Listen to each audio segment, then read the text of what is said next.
दक्षिणा स्वीकार करें गुरुदेव। तुम्हारा अहंकार उस पर विजय पाना शेष है जिसे मैं पाकर रहूंगा। आज मैं एक राजा का पिता हूं और तुम कुछ भी नहीं द्रौपद।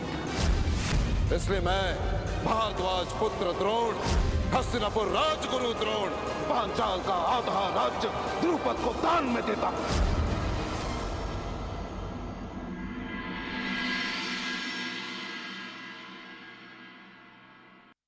क्या ऋषि यज और उपयज के पास हमारे पीड़ा की औषधि है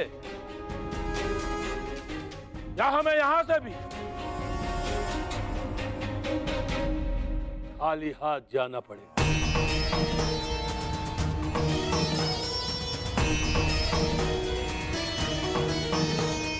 स्वागत है आपका पंचाल नरेश। नहीं! नहीं! पांचाल नरेश नहीं!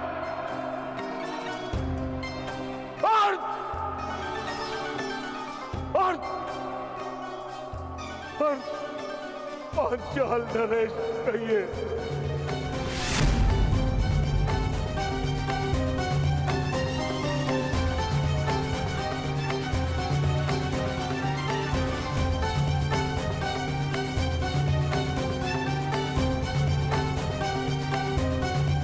भ्राता यज को ज्ञात था कि तुम अवश्य आओगे द्रुपद। बोलो तुम्हें क्या चाहिए? मान की अग्नि ऐसी अग्नि है जो जल से नहीं केवल अग्नि से बुझती है। प्रतिशोध की अग्नि से। प्रतिशोध चाहिए मुझे, प्रतिशोध। द्रोण का शव चाहिए मुझे, हस्तिनापुर का विनाश चाहिए मुझे, और उन्हीं बाणों से चाहिए जिन्होंने मेरे सम्मान को शत विशत किया है।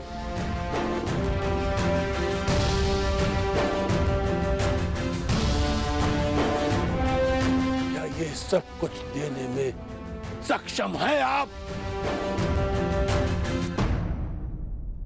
याचक को उतना ही प्राप्त होता है जितने का वो अधिकारी होता है द्रुपद, और तुम इस प्रतिशोध के अधिकारी हो।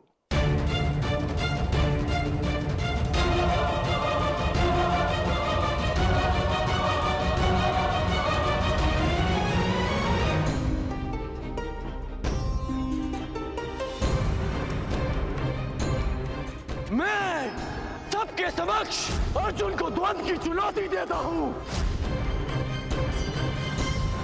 आज तुम्हें ज्ञात होगा कि धनुर्विद्या में तुम मुझसे कितने छोटे हो अर्जुन।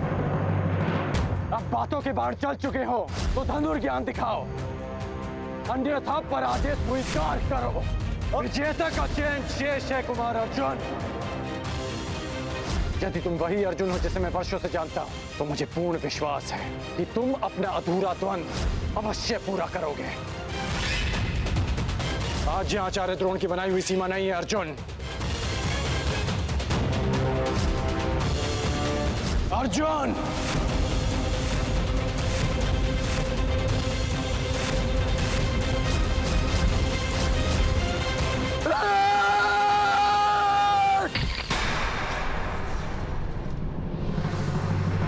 अर्जुन पुत्र, इतने व्यथित क्यों हो अर्जुन पुत्र? हूं मैं व्यथित, और तब तक रहूंगा जब तक कर्ण के साथ मेरा अधूरा द्वंद्व पूर्ण नहीं हो जाता, और जब तक उसके कवच को मैं अपने बाणों से भेद नहीं देता। इतना क्रोध ठीक नहीं है पुत्र। कर्ण से इतनी शत्रुता क्यों? क्योंकि वो सदा रुकावट बनकर मेरे मार्ग में आ जाता है। ये कारण बताइए, क्यों मैं उससे बैर ना रखूं? क्यों मैं उसके नाश के स्वप्न ना देखूं? क्यों मैं उसके हृदय को अपने बाणों से भेद ना दूं? क्यों मैं उसके प्राण ना ले लूं? तुम ऐसा नहीं कर सकते क्योंकि कर्ण तुम्हारा।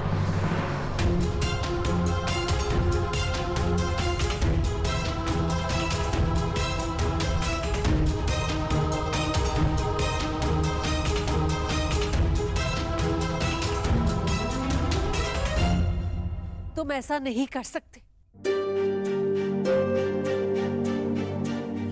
कर्ण तुम्हारा वास्तविक शत्रु नहीं है। उसे तुम्हारे सामने शत्रु बनाकर प्रस्तुत किया है। उसका मार्ग भटकाया है दुर्योधन ने, ताकि वो तुम्हारा मार्ग रोक सके।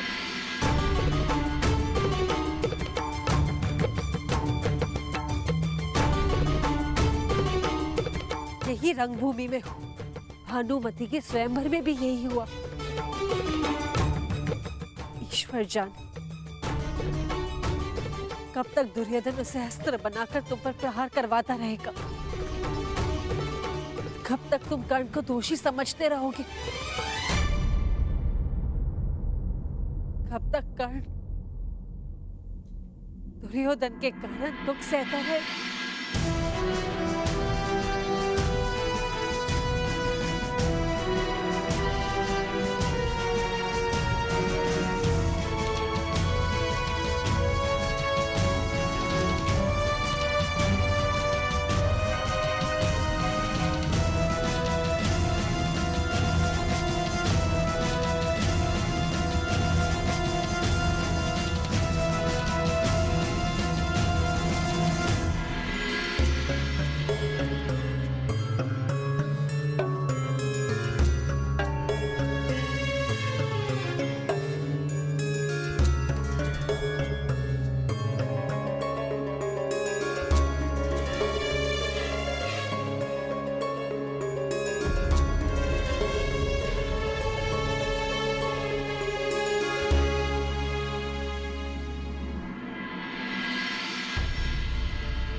प्रेम त्याग है, त्याग प्रेम है, फिर क्यों व्याकुल मन।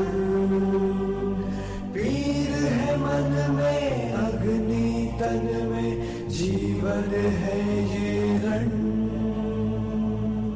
किसको पाए किसको खोए, विकट समय भीषण। जीवन से भी धर्म बड़ा है, सुख सुविधा से कर।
हमारा प्रेम इन फूलों की तरह रहेगा जो सारे संसार को सुगंधित कर देगा।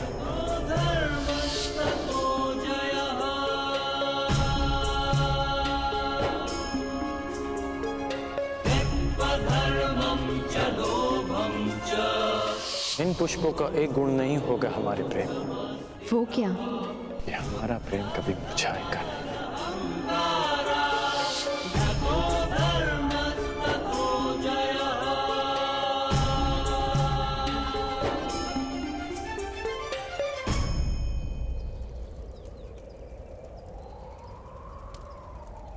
किसको पाए किसको खोए, विकट समय भीषण।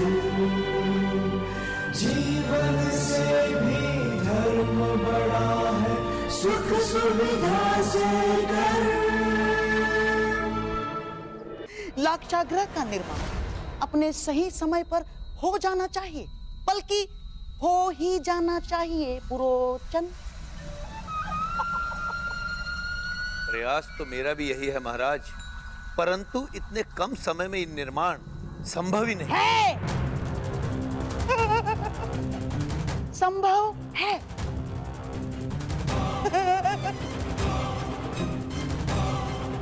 पुरोचन, आओ आओ समझाता हूं। लाक्षागृह का निर्माण अपने निर्धारित समय पर हो जाना चाहिए। हाँ, हो जाना चाहिए, नहीं तो पांडवों के स्थान कोई और अपने परिवार सहित उस लाक्षागृह में भस्म हो जाएगा।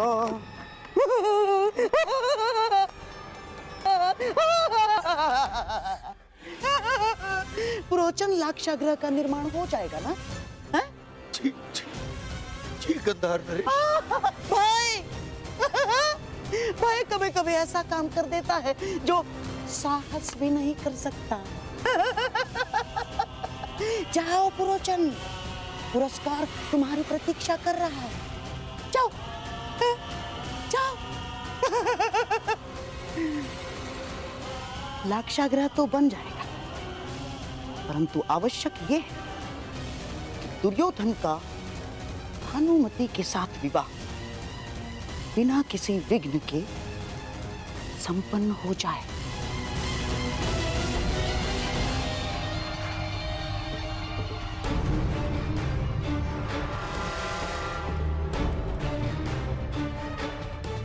दो लक्ष्य,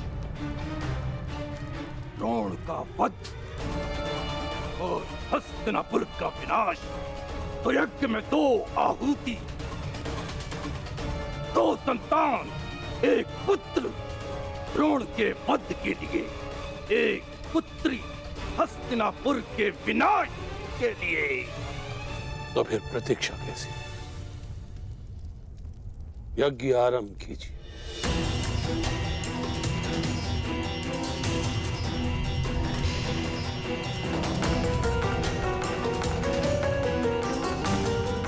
अपने जीवन के बचे हुए दिनों की उल्टी गिनती आरंभ कर दो।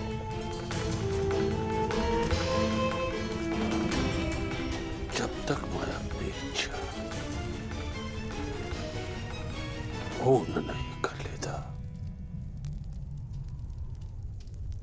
मैं इस यज्ञ से नहीं उठूंगा।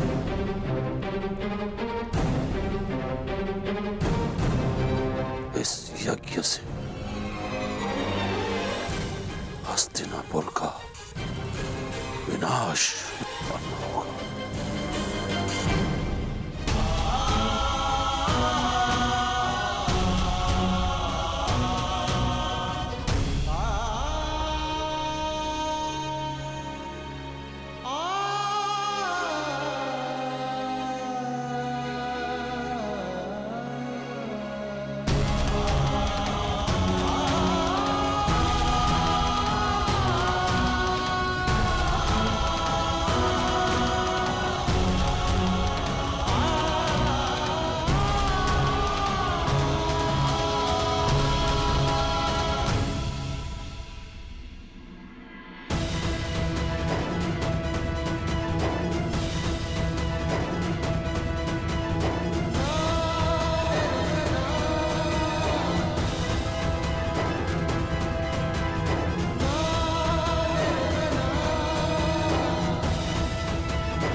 ठहरो दुर्योधन।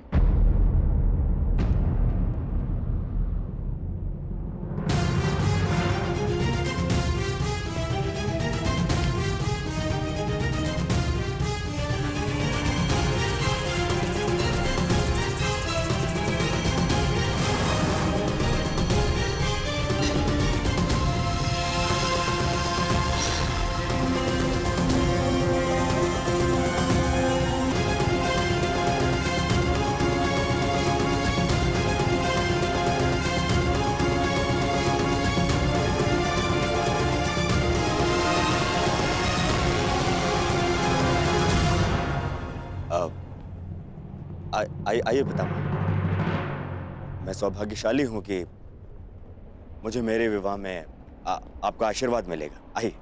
तुमने ये सोच भी कैसे लिया दुर्योधन कि तुम बलपूर्वक विवाह करोगे और मैं आशीर्वाद दूंगा?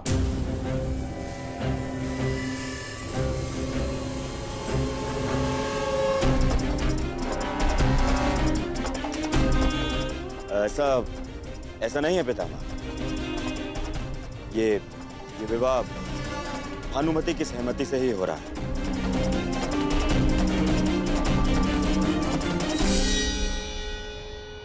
यदि ये विवाह भानुमति की सहमति से होता तो ये अंग में नहीं कलिंग में होता।